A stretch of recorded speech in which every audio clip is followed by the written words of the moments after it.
Hola, ¿qué tal? Muy buenas noches. Esto es La Clave. Como cada miércoles, le damos la más cordial bienvenida, que nos acompañe. Como siempre, también va a ser un programa importante y le invitamos a que nos envíen sus comentarios, sus mensajes, sus análisis. Como cada semana, mi compañero Aurelio Contreras. ¿Qué tal, Mónica Camarena? ¿Cómo estás? Muy buenas noches a nuestro auditorio. Esto es La Clave. Estamos transmitiendo hoy, miércoles 13 de septiembre de 2023.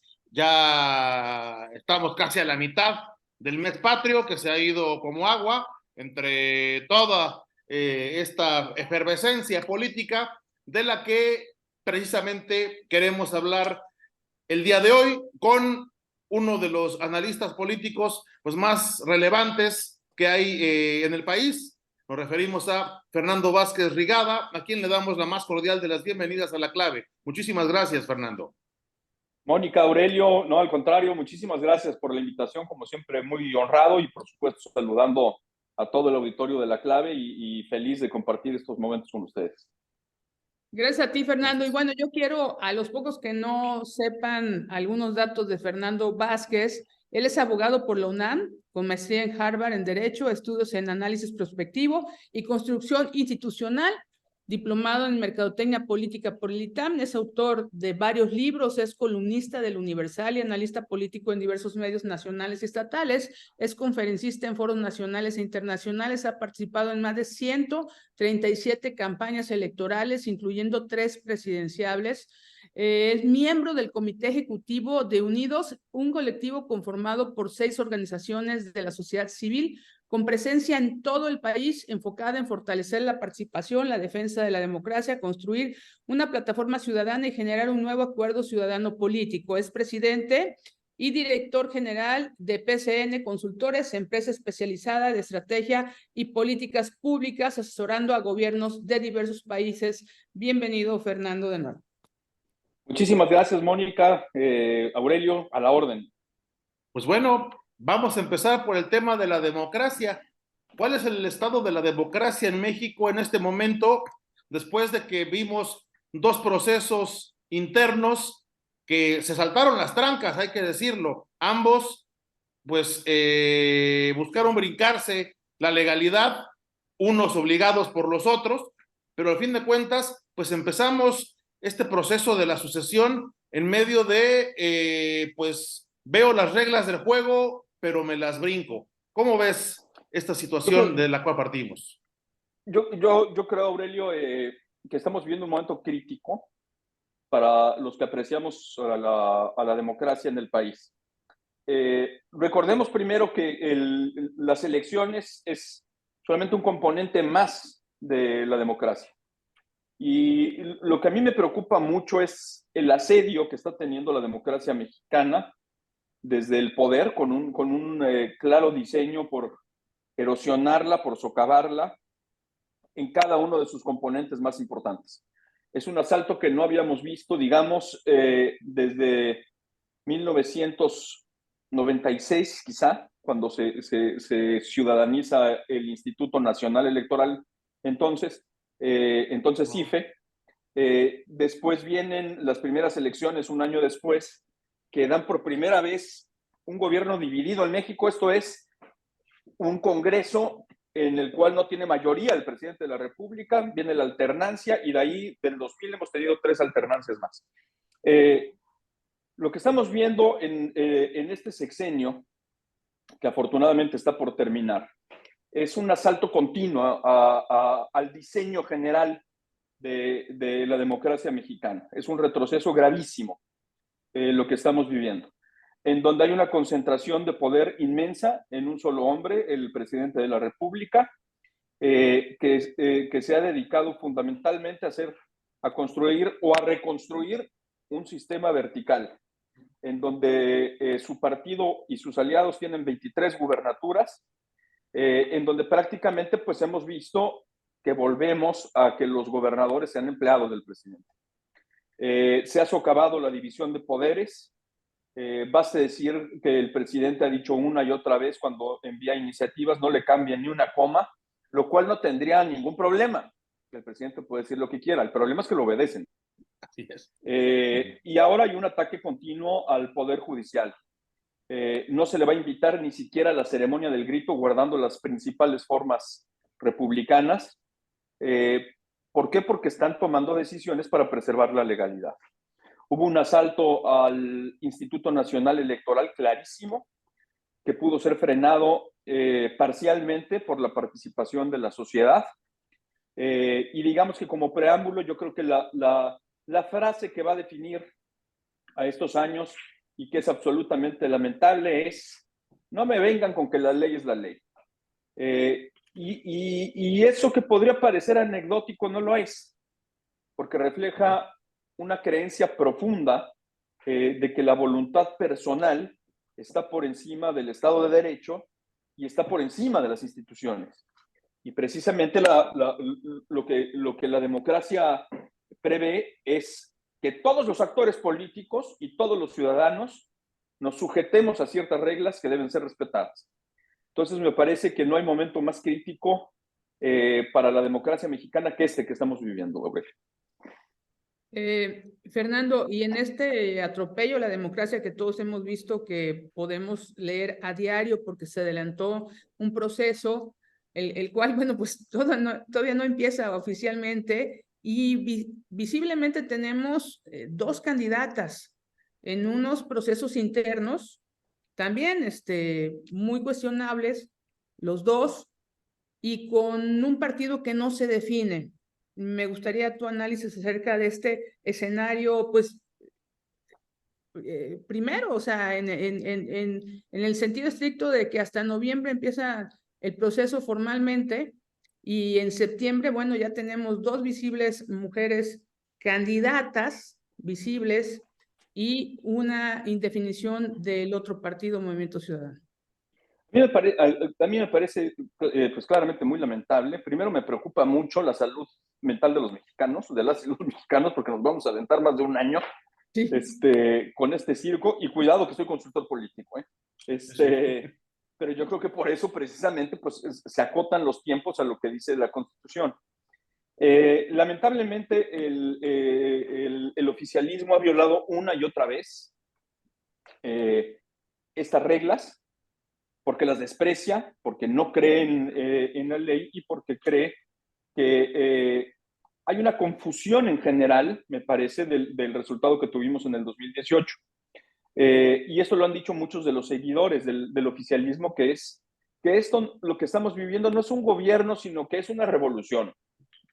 Y la manifestación más clara de esta concepción fallida es que dicen que van a cambiar el régimen político de México. Y el régimen político está sustentado en la Constitución.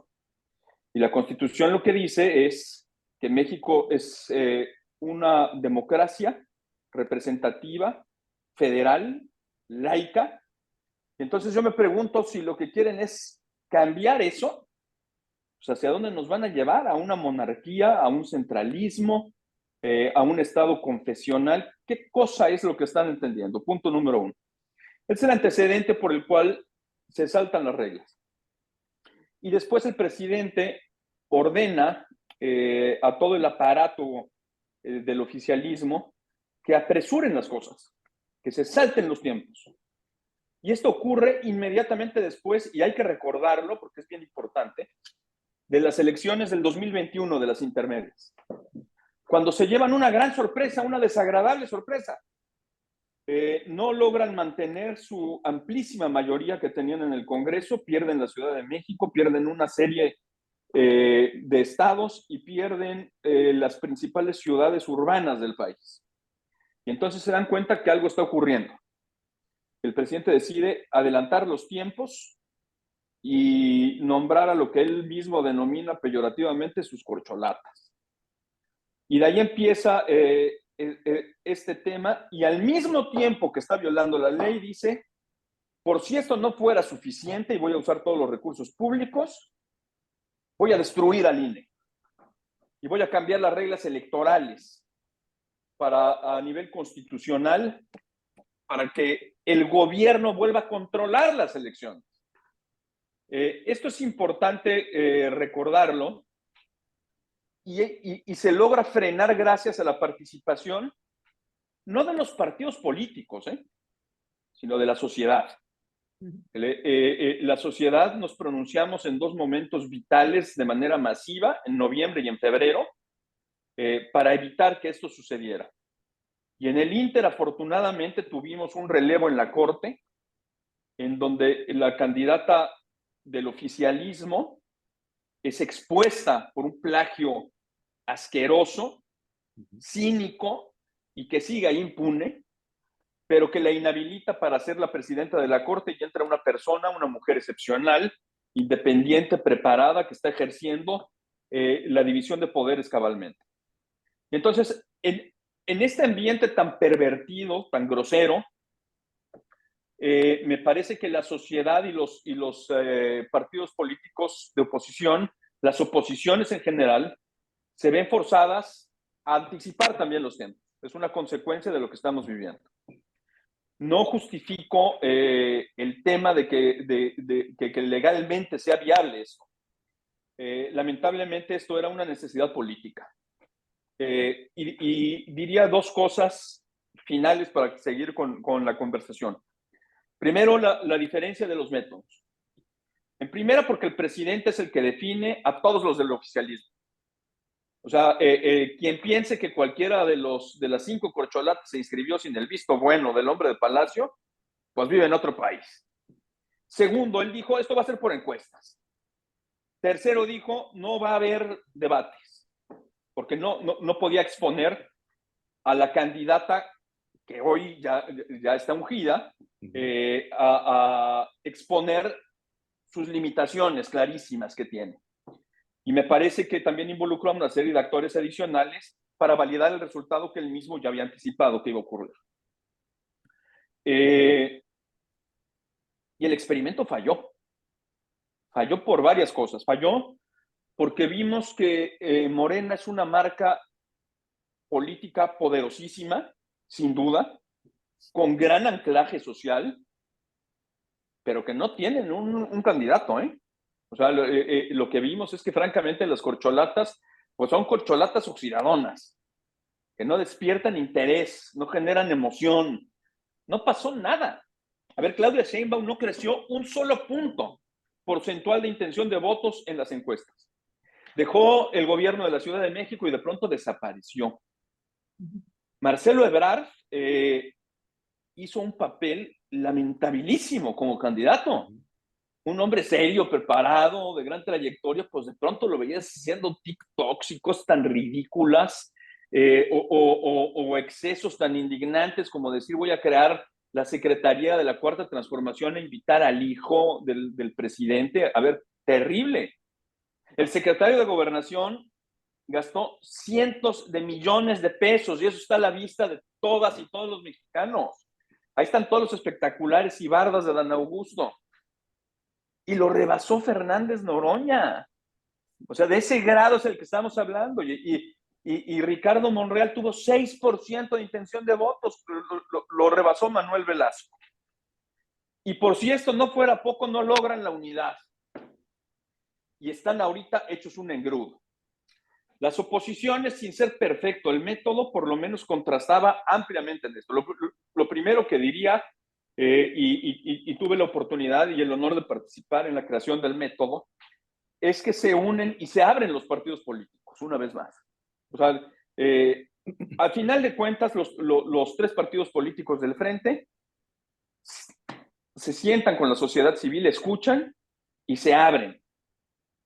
Como decía el clásico, haya sido como haya sido.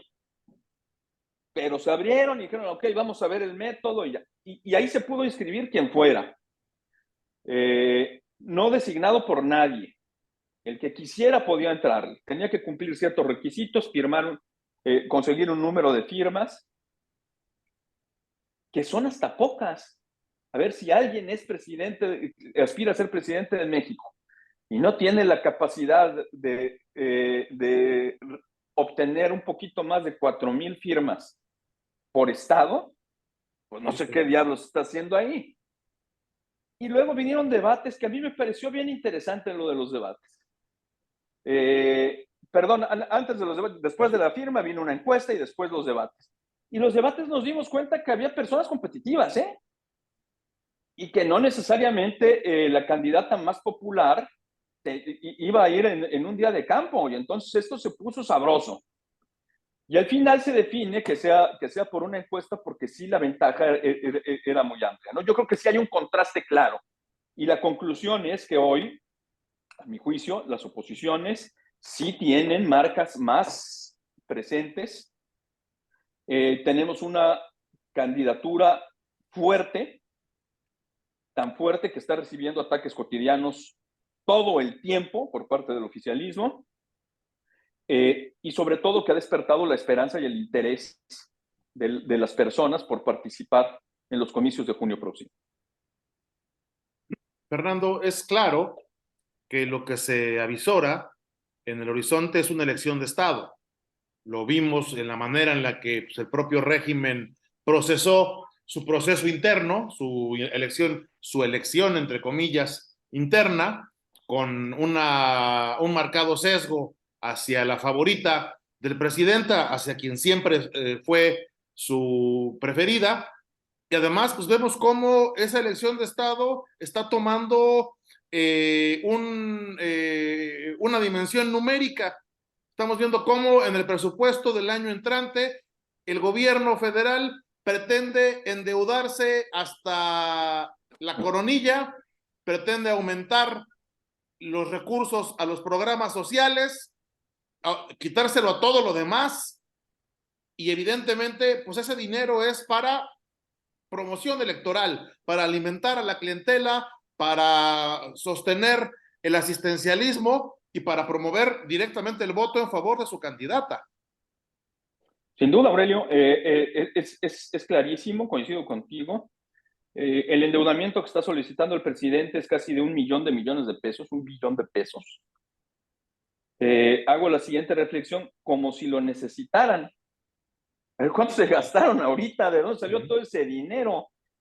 Pues de la corrupción. A ver, no hay otra forma de justificar esta cantidad de gasto. Este cuento de que hubo revistas que ellos, por el entusiasmo enorme que le generaban las corcholatas, pusieron cientos de espectaculares, pues a ver, claramente esto fue un saqueo indiscriminado. El déficit el próximo año va a llegar a 5% del Producto Interno Bruto, que es el más alto desde 1988. Y más allá de esto es la reflexión, el presidente nunca ha aceptado una derrota, jamás. Y en esta embriaguez propia del 5º año de gobierno, no solamente de este sexenio, sino de cualquier otro, pues no tenemos elementos para pensar que va a cambiar su forma de ser en lo que ha sido toda su vida. Dicho esto, es importante, pero también hay que decir algo. El dinero influye, sin duda, pero el dinero no es fundamental y no es decisivo si la gente participa de manera libre, de manera valiente. Eso es lo que necesitamos en el país. Me parece que tenemos que hacer un llamado a las y los ciudadanos a entender que estamos viviendo un momento trascendental en la vida nacional, en donde México está en peligro de extinción, tal como lo hemos conocido, y que si no salimos a defenderlo, nunca más lo vamos a recuperar. Y no es una subestimación lo que estoy diciendo. Claramente los programas sociales influyen y ayudan al oficialismo. Yo he participado en algunas elecciones estatales recientemente. Yo fui el estratega general de la elección de Querétaro, por ejemplo. Ganamos todo. El 54% del voto para el gobernador, todos los distritos federales, la gran mayoría de los distritos locales y los municipios que gobiernan el 80% de la población de Querétaro. Luego participé en Durango, participé en Chihuahua. ¿Y que a poco ahí no había programas sociales? ¿A poco no metían lana? Claro que sí. lo que necesitamos es tener una buena estrategia, una buena campaña y un compromiso ciudadano para defender aquello en lo que creen. Y yo quiero pensar que habrá muchas y muchos mexicanos que quieren defender nuestra libertad, nuestra democracia, y que no están dispuestos a ser avasallados por este manejo burdo de cuestiones de poder, que incluyen también la utilización de métodos coercitivos. Por último, diría, ¿cuál es el reto? El promedio de participación en las elecciones presidenciales en México es de apenas 62%. La que menos, ¿esto qué significa? Pues casi que 4 de cada 10 se quedan en su casa. La elección en donde menos han participado mexicanos fue la del 2006, y es un dato muy importante, donde participó el 56%, porque fue muy confrontada, ¿se acuerdan? Fue una campaña casi salvaje entre López Obrador y Calderón. Ojalá no lleguemos a eso. Las campañas que son demasiado polarizantes y confrontativas fomentan el abstencionismo. Pero por el otro lado, la elección en donde más han participado mexicanos es posiblemente una de las elecciones que tenga mayor participación mundial. Fue la de 1994, en donde participó casi el 78%. ¿Por qué? Porque estaba el estallido de Chiapas, del ejército zapatista, habían asesinado a Luis Donaldo Colosio, había habido ataques terroristas, habían matado a un cardenal, y la gente se dio cuenta que había algo muy profundo que estábamos a punto de perder. ¿Cuál de las dos vamos a tener el próximo año? Pues yo esperaría que la segunda, y esperaría que si la gente sale a votar, no hay dinero, ni ese millón de millones de pesos, ni todo lo que puedan hacer que frene a una sociedad libre que sale a votar en contra. Fernando, como estratega político-electoral que tienes con tu experiencia, fíjate que, bueno, hoy regresa el presidente de una gira internacional y lo primero que hace es volverse a trepar a este discurso de odio y de crítica contra la virtual candidata del Frente, Xóchitl Gálvez. La emprende nuevamente contra ella. Este discurso del presidente, bueno, que al parecer va a ser permanente de aquí a que termine las campañas, digo, él ya vimos que se enfundó en no bajarse del discurso de ataque, de ser frontal contra sus adversarios, contra sus enemigos, en este caso contra una mujer que pues virtualmente es la candidata de la oposición.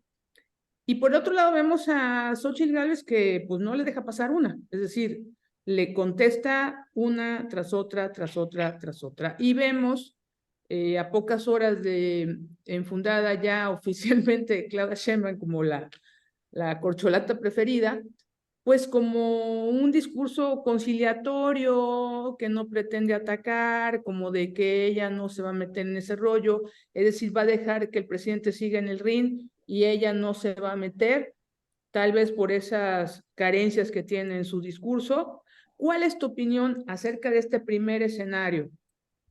Claramente, Mónica, es un diseño político electoral generado por el oficialismo. El presidente no está en la boleta.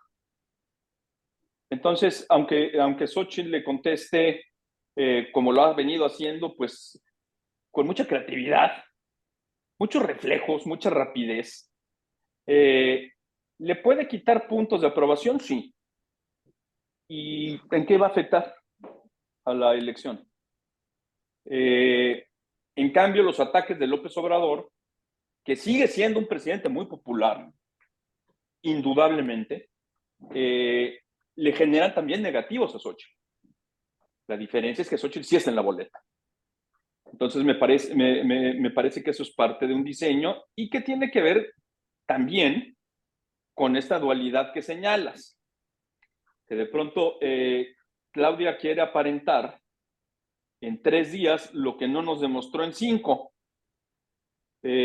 Yo no sé si eso vaya a funcionar desde el punto de vista de la campaña de Claudia. Ella fue del núcleo más duro de López Obrador. No hubo una sola medida de López Obrador, por terrible que fuera, que ella no respaldara. ¿Cuál es el legado como gobernante de Claudia Sheinbaum? Posiblemente la caída del metro. Ese legado nos debe alertar de las deficiencias que tiene como gobernante. Y no solamente eso, ella ya perdió la elección donde gobernaba. Por eso dispararon todas las alarmas. Y la gente sabe, y la gente entiende y la gente piensa. No es que la gente sea estúpida y se deja llevar por impulsos primarios. No lo fue en el 21 y no lo fue en el 18, cuando perdimos también como oposiciones. Hay razones de fondo. Entonces, me parece que dentro de ese diseño estratégico es claramente un diseño. No sé si les vaya a funcionar, pero sí sé algo. Yo no oí este nivel de críticas contra Santiago Krill, contra Enrique de la Madrid, contra Beatriz Paredes. No lo oí. Y tenían más de un año de haber alzado la mano. Algo pasó y ellos lo saben porque lo miden y está en los números y está en los estudios que se hacen del ánimo social. Saben que Xóchitl Gálvez puede crecer y que el diseño que hay del frente que une a partidos de oposición con organizaciones de la sociedad civil les puede dar un susto y esperemos que así sea. En ese sentido, Fernando, pues a ambas candidatas, además de los partidos a los que pertenecen, Claudia Morena, Sheinbaum Morena, Xóchitl Gálvez, aunque no es militante, pues es senadora del PAN, los acompañan otros partidos que pues, pueden generar o no, y es lo que te quiero preguntar, pues sumas o restas. En el caso de Claudia, los partidos que la van a acompañar, el PT y el Verde, le suman, le restan, y a Xóchitl, particularmente el PRD y el PRI, le suman o le restan, porque además hay desde el oficialismo, sus medios afines están hablando insistentemente o quieren colocar la narrativa de que Xóchitl es candidata del PRI apoyada por el PAN, cosas así, ¿no? Sí, yo creo que claramente algo está probadísimo aquí, yo creo, Aurelio, numéricamente. A ver, todos estos partidos suman. Voy primero por el oficialismo. Miren lo que pasó en Coahuila. Se rompe la coalición gobernante, el PT va por su lado, el Verde va por su lado, Morena va por su lado, el Frente se mantiene, hay una magnífica estrategia, hay un buen gobernador, hay un buen candidato de las oposiciones, en este caso era el gobierno, y ganan con todo. Y ahí se dan cuenta que necesitan a sus aliados. El propio presidente, con todo su poder, se da cuenta que los necesita. Caso diferente al del Estado de México. Vean los resultados de las corcholatas. Pues no, será el Sereno, pero Noroña y Velasco le ganaron respectivamente a Dan Augusto y a Monreal. A ver, no es menor, ¿eh? No. Ahora, ¿qué es lo que pasa? Fíjense, voy sobre todo al ámbito federal. Los resultados tanto del 2018 como del 2021 no mueven tanto los votos, el porcentaje de votos que meten PRI, PAN y PRD por sí mismos. Pero las bancadas crecen enormemente.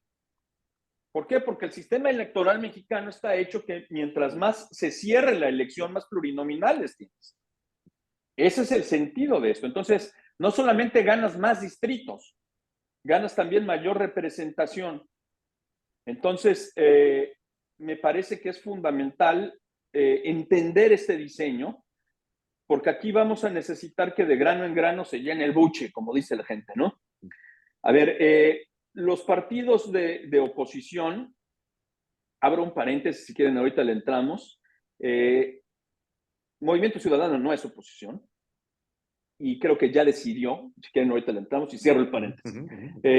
Estos tres partidos tienen de voto duro es como decía mi amigo Héctor Yunes, que si te ponen una vaca, votas por la vaca, 16.5 millones de votos. El oficialismo tiene 20.5. Si tú le quitas uno de los tres componentes a la alianza, ya valió. Pero ahora súmale los votos de la sociedad civil. Entonces, que no olvidemos que es parte del frente, ¿eh? Porque el frente no nada más son los partidos, ojo. Y entonces, esto es cuando se pone interesante y se empareja. Porque ¿qué tanta potencia electoral en estructuras y en trabajo territorial tenían el PRI y el PRD, por ejemplo, en la Ciudad de México? Poco, muy poco. Y el PAN también había venido disminuido. Y es una ola de voto ciudadano, sobre todo donde están las clases medias, que los arrasa, los hacen pedazos. Entonces yo creo que aquí, en ambos bandos, todo suma, ¿eh? El secreto aquí, me parece, es el oficialismo le va a apostar a sus clientelas y va a querer convertir la elección en un plebiscito si López Obrador es bueno o malo, para que el centro sea él. Ese me parece que va a ser la aproximación estratégica. Y el nuestro debe ser ofrecerle a la gente, sobre todo a la gente más necesitada en México, que son decenas de millones, a las mujeres que no pueden vivir en paz, a los jóvenes que no tienen oportunidades y se les ha cerrado el camino del estudio, de salir al mundo, etcétera, algo diferente a lo que ofrecíamos en el 2018. Si nosotros no somos capaces de abordar esta elección hablándole al México más humilde y más necesitado, vamos a perder. Las clases medias son importantes, pero no nos alcanzan para ganar. Y eso no solamente debe ser un cálculo político, debe ser un compromiso estrictamente moral, porque este país no puede seguir por el rumbo que lleva. Fernando, algo bien importante me parece que la madre de otra de todas las batallas electorales en el 2024, pues es el Congreso, digo, que va a ser fundamental, ¿verdad? Para sobrevivir en este país. Y recordemos, me voy para atrás, en el 2018, con Andrés Manuel en la boleta, bueno, pues ahí la tachadera de muchos impresentables que llegaron al Congreso fue en automático. Por la sola presencia, por el solo dibujo, la fotografía y el nombre de López Obrador. Ahora nos vamos a enfrentar a otro fenómeno, es decir, primero, pues que la oposición y el oficialismo se pongan de acuerdo con sus candidatos, que esa va a ser también otra gran batalla, pero en la boleta pensemos en una Xóchitl, si va a jalar a los del frente, y ya no va a estar Andrés Manuel, va a estar Claudia Sheinbaum en la boleta. Sería capaz también de jalar, digamos, de la misma manera que en el 2018 a su partido, a los legisladores que van a necesitar todos y con... ¿Qué piensas?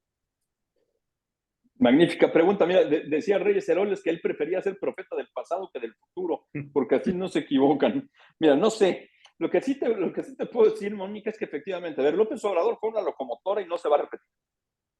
Este es un fenómeno histórico. Nos guste o no nos guste. Y sin embargo, ojo, y sin embargo, pese a este poder de arrastre que tenías, sus candidatos a diputados recibieron 10 puntos menos que él. ¿Qué pasó en el lado contrario? El PAN votó prácticamente íntegramente diputados Ricardo Anaya. El PRD votó muchísimo más diputados que Ricardo Anaya. Y MC votó muchísimo más diputados que Ricardo Anaya. En el caso del PRI, en donde yo estuve muy cerca de esa elección, todos votaron más diputados que José Antonio Meade. Entonces, los candidatos presidenciales importan. ¿Qué es lo que yo veo? Quizá esté sesgado, es muy posible, pero a mí Claudia Sheinbaum no me despierta ningún entusiasmo, ¿eh? La verdad, ninguno. Si alguien está en contra, pues está bien, lo respeto, pero no vamos a ver lo que se vio en el 18. Eso es clarísimo. Ahora, pues es un poquito hasta cómico que nombre de sus coordinadores territoriales a los dos grandes perdedores, ¿no? Adán Augusto y Monreal, que entre los dos sumaron 16 puntos, ahora son los grandes gurús de su campaña. Bueno, pues cada quien, dicen los irlandeses que cada quien define cómo se va al infierno, ¿no? Ahora, Xóchitl Gálvez. Xóchitl Gálvez es una buena candidata. Ser una buena candidata no implica tener una buena campaña. Alejandra del Moral era una buena candidata y tuvo una mala campaña. Entonces, hay que esperar, Mónica.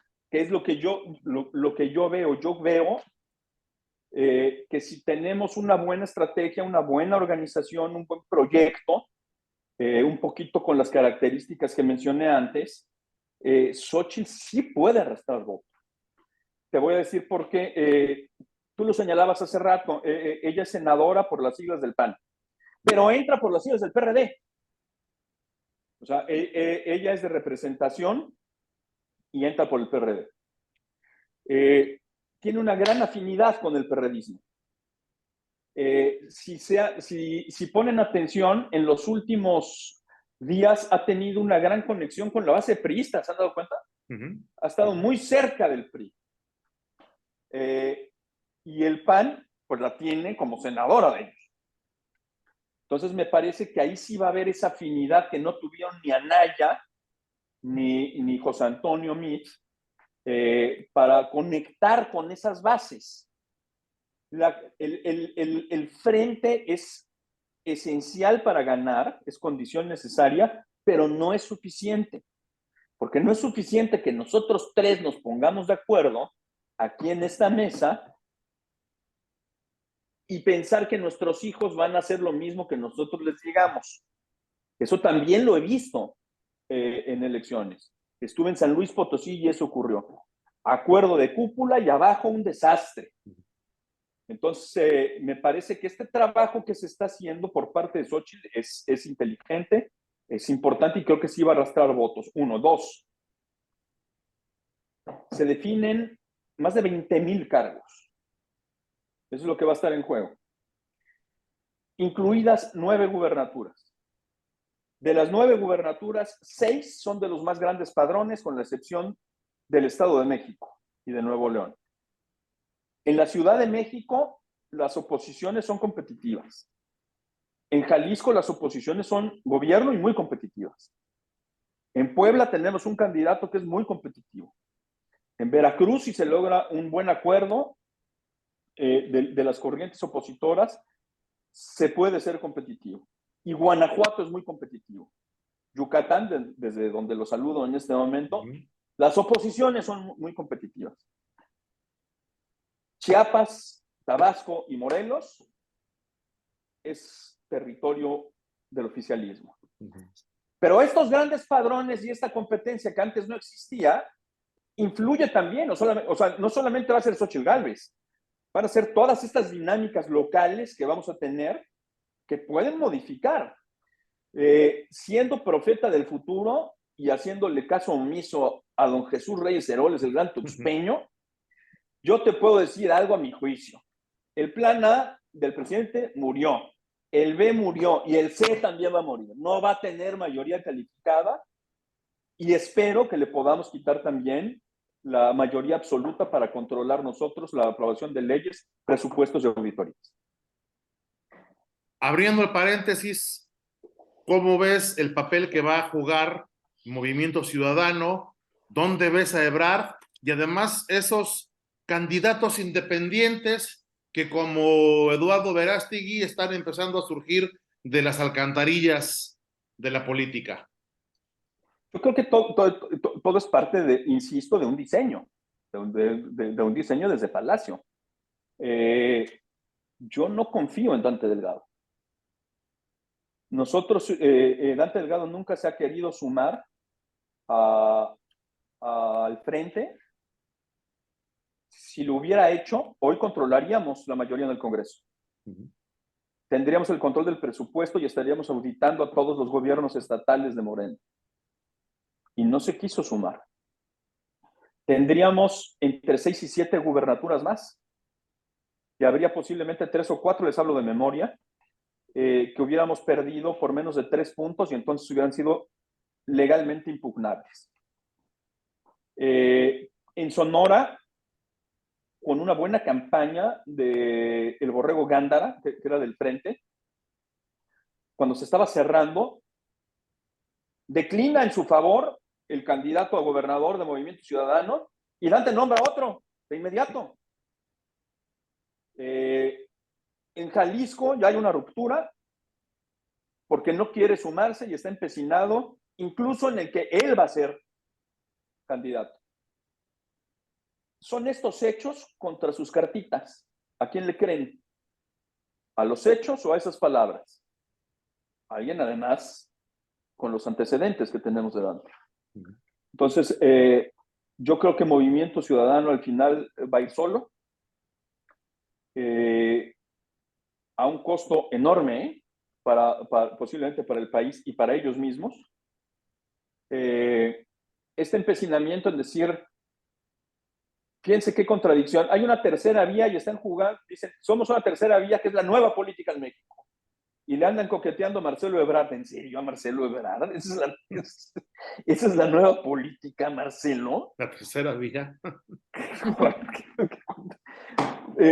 Creo que desde que tenía 28 años está militando, lleva 5 partidos. Esa es la nueva cara que va a postular Movimiento Ciudadano. ¿De veras? El que soportó todas las indignidades que le impuso el presidente de la República, Trump, que se tuvo que quedar callado después de que Rusia invadió Ucrania porque el presidente le estaba haciendo gestos, que recibió a Evo Morales. ¿Esa es la nueva política de Dante con ese candidato impresentable, de veras? Pero entonces no creo en eso. En política, como en la vida, Mónica, no decidir también es decidir. Y entonces me parece que aquí lo que estamos viendo es un juego claramente perverso, en donde sin embargo se le está empezando a enredar la pita. Movimiento Ciudadano tiene de voto duro, ya les hablé de los votos duros de los demás, tiene de voto duro poquito menos de 1 millón de votos, o sea, no tiene nada de estructura, nada. Lo que tiene es el control de 2 estados, pero sobre todo de una gran estructura que es la estructura de Jalisco. Y la gran estructura de Jalisco tiene dueño y no es Dante Delgado. Es el gobernador Enrique Alfaro, es el sector privado, en donde se ha metido mucho, es un sector muy pujante y muy bravo, muy bravío, y parte de los residuos del PAN y del PRI. Y resulta que ahí se van casi 4 de cada 10 votos que tiene el Movimiento Ciudadano. Entonces, eso no es una cortadita, ¿eh? No. O sea, es una amputación brutal la que le harían si pierde. Entonces, ahí se nos empezó a poner nervioso. Me refiero a Dante. Luego queda con Luis Donaldo Colosio y Luis Donaldo Colosio le dice, yo quiero tomarme unos días, Dante, para ver si me postulo al Senado. Y quedan de verse una semana después y al día siguiente Dante Delgado lo destapa a la presidencia. Y ahora trae encandilado a Samuel. Entonces, es clarísimo que él no se quiere sumar. Clarísimo que él quiere dividir. Y en ese sentido, lo que podría pasar es que nominen a Samuel, el gobernador de Nuevo León, con un riesgo enorme, porque él no tiene mayoría en su Congreso. Hay un pleito, pero de antología, como de las doñas del barrio Tanitos de allá de Veracruz, de principios del siglo pasado, con el Congreso que es del PRI y del PAN. Entonces, si le dan licencia, corre el riesgo de que le nombren un gobernador sustituto, por ejemplo, quien compitió contra él, por decir algo, estoy especulando, no tengo ningún dato para ello. Adrián de la Garza, imagínense nada más. No controla la fiscalía y por tanto no controla tampoco la auditoría del Estado. O sea, es verdaderamente un volado el que se están aventando. Ya ni siquiera voy a entrar a analizar el escenario que Dante se postulara a sí mismo como amagado. Pues ojalá ya para que desaparezca de una vez el partido y todo eso, ¿no? Y de los candidatos independientes es lo mismo, es fracturar el voto opositor. Fracturar. No creo que vayan a lograr los registros. Posiblemente el que era dirigente del PES lo logre por sus vínculos con estos movimientos cristianos, pero de allí en fuera no creo que ninguno lo vaya a lograr. Lo que necesitamos es mantener la unidad opositora y tener una comunidad de propósitos para ofrecer la mejor alternativa a México.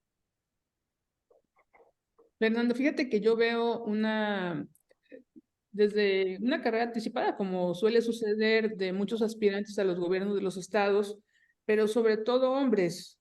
Y bueno, ahora se empiezan a dar cuenta, no es que no lo tomaran en cuenta, ¿verdad? Pero quien se siente dueño de la aspiración a gobernar un estado, pues se le olvida la paridad de género en determinado momento.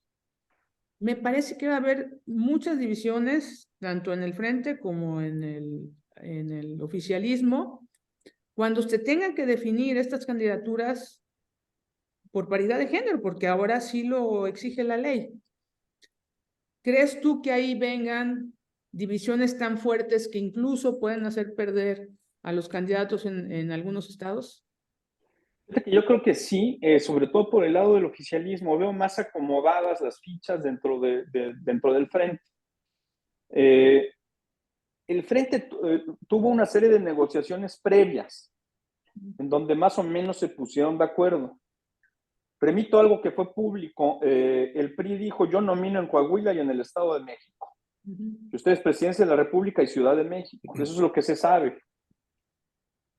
Pero de ahí vino una cascada de negociaciones en donde, pues a ver, pues, que cada quien va a ir colocando sus fichas y sí hay perfiles de mujeres muy competitivos dentro de los perfiles que conozco de oposición.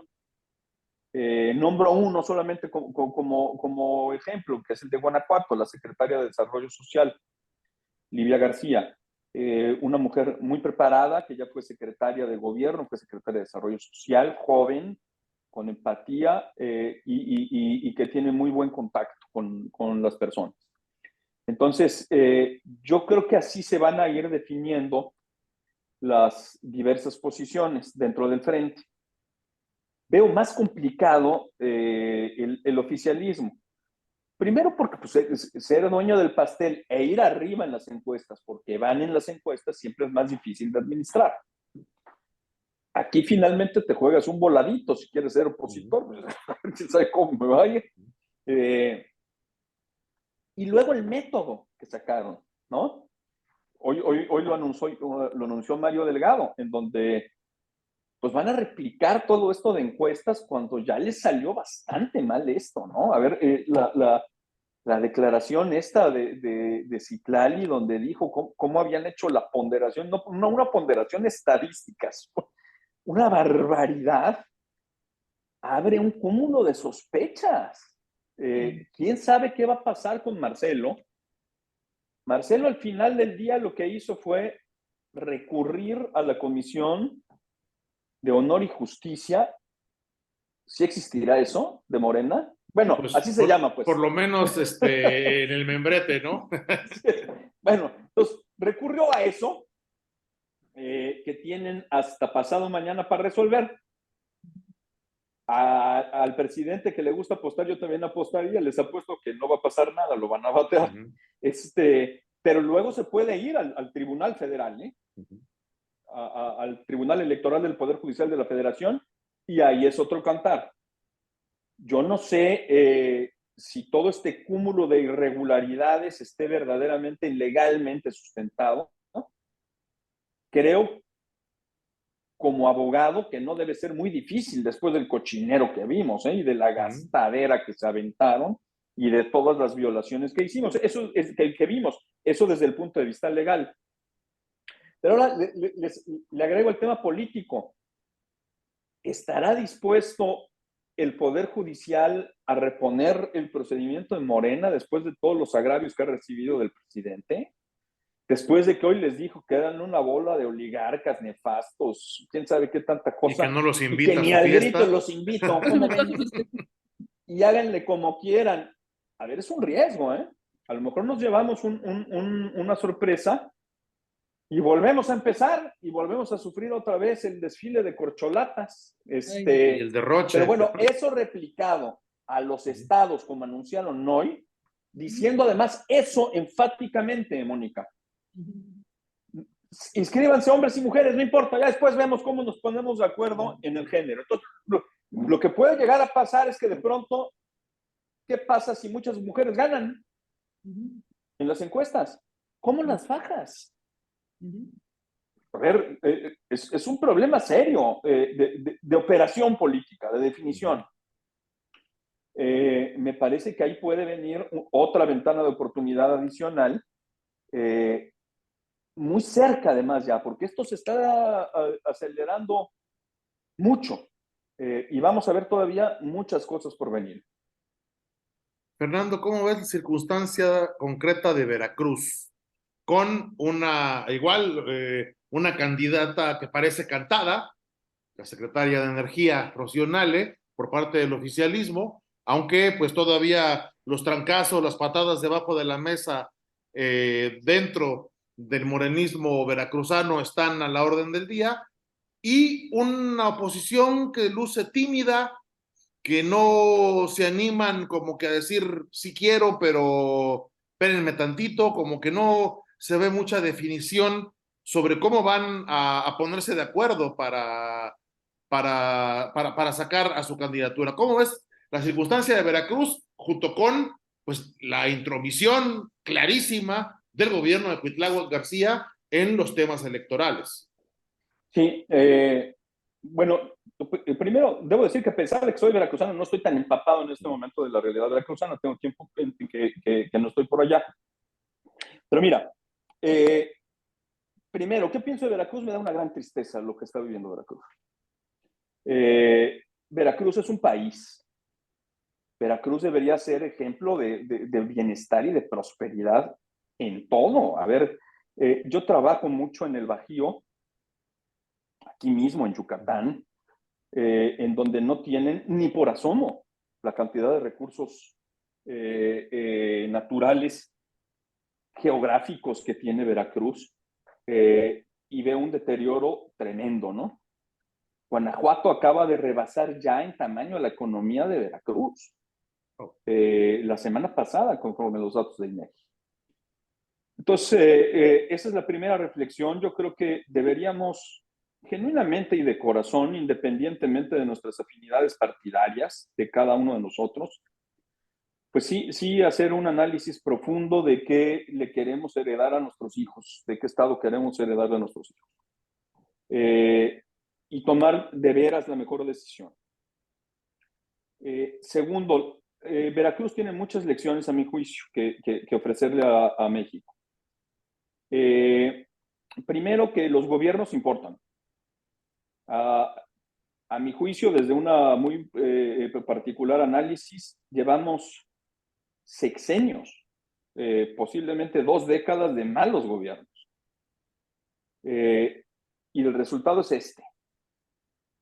Recordarán al gobierno de Fidel Herrera, que no iba a la oficina, era como un gobierno itinerante, poroso, que llevaba maletas de dinero para darle a la gente directo, y era extremadamente popular.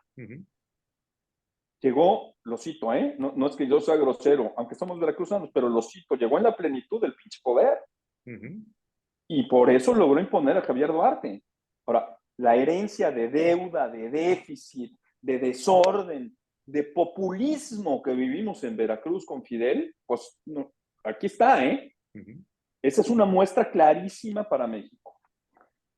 Tercera lección, siempre se puede estar peor, ¿eh? Claro. Porque oigo gente que dice, no, pues ya después de este sexenio ya no podemos estar peor. No, No, a ver, voltéennos a ver. Llevamos 4 sexenios diciendo lo mismo en Veracruz. Taca, taca, taca, taca, taca, taca. Y parece que llegamos a uno donde no puede estar peor, pero ya sabemos que se puede estar peor. Ahora, en el oficialismo, pues sí parece que está cantado esto. Una canción medio desafinada, por cierto, ¿eh? Ujú. O sea, el gran proyecto que le encargan a Rocío Nale nos va a costar más de 20,000 millones de dólares, cuando comenzó en 8,000. Y no va a producir esa refinería, si acaso, hasta el 2025 el 100%. Esa cantidad de recurso habla al menos de una carencia absoluta de planeación y de conocimientos. Ella, nos guste o no nos guste, tome decisiones o no, pues es la cabeza del sector energético. Pemex nos ha costado, entre rescates, subsidios y demás, 1.2 billones de pesos. Entonces, y CFE, pues ni se diga. Claro, también pues con esos directores tampoco podemos pedirle peras al lobo. No. Entonces, pero sí habría que hacer una reflexión si ese es el mejor perfil que necesitamos en este momento para resolver los gravísimos problemas de toda índole que tiene nuestro Estado. Y del lado de las oposiciones, creo que hay buenos perfiles. Coincido, me parece, a la distancia que veo menos efervescencia de lo que ocurre en otros estados. Ujú. Los perfiles son buenos y hay un dato interesante. Si ven los resultados del 2021, inmediatamente nos viene a la cabeza, no, pues fue una paliza, ¿no? Sí, sí fue una paliza, sí fue una paliza. Pero fue una paliza en cuanto a cargos. En cuanto a votos, no fue tanta la diferencia. Lo cual nos indica que se perdieron por poco muchas posiciones. Y nos indica entonces también que una buena campaña puede jalar y puede despertar, ¿no? Sin embargo, pese a todo, más bien ahorita yo la voy a hacer de entrevistador, pues los datos que yo tengo, no tengo otros datos como aquel, el gobernador no está mal calificado. ¿Por qué? No sé, ustedes díganme que son los analistas de la realidad veracruzana. Pero, digamos, no es un rockstar, ¿no? Pero es medio tablero. Vaya media tabla, ya hay flota y flota. Yo me hubiera imaginado que estaría extremadamente mal calificado. La gran pregunta, no solamente de Veracruz, sino de estas gubernaturas de las que hablaba, tienen una característica adicional. Nos han metido unas palizas en las gubernaturas, marca llorarás. Creo que hemos ganado 7 de 20 y tantos. No más que hay una diferencia. De todas esas que ha habido, todas las gobernaba la oposición, con la diferencia de Baja California.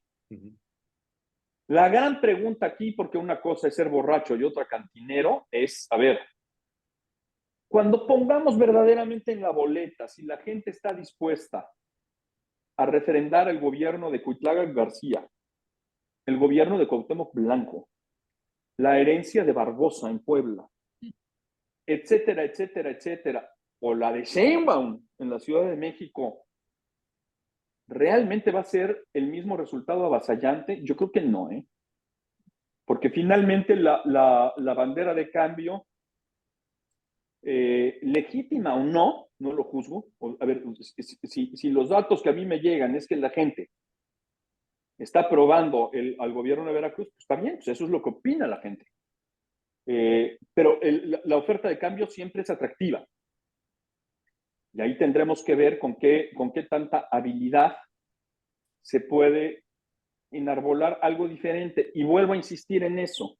O sea, no podemos, y menos en Veracruz, decir que va a haber una vuelta en U. Quien sea el candidato, yo creo que tenemos a perfiles preparados, tendrá que ofrecer algo nuevo, algo diferente, que sea atractivo para un Veracruz que está lastimado, que está ofendido, que está rezagado y que tiene todo el potencial para salir adelante. El único problema es que me choca que lo potencial nunca se convierte en realidad. Fernando, ¿ves en el 2024 la posibilidad, digo, vamos a poner un escenario muy positivo para México y para los mexicanos, que gane la candidata del frente opositor en el número de votos, que cante el INE, una diferencia menor a favor de la candidata? ¿Cuál sería el discurso de Andrés Manuel López Obrador?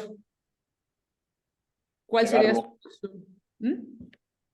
Negarlo. O sea, Aceptarlo. si nosotros no logramos hacer que la gente participe masivamente,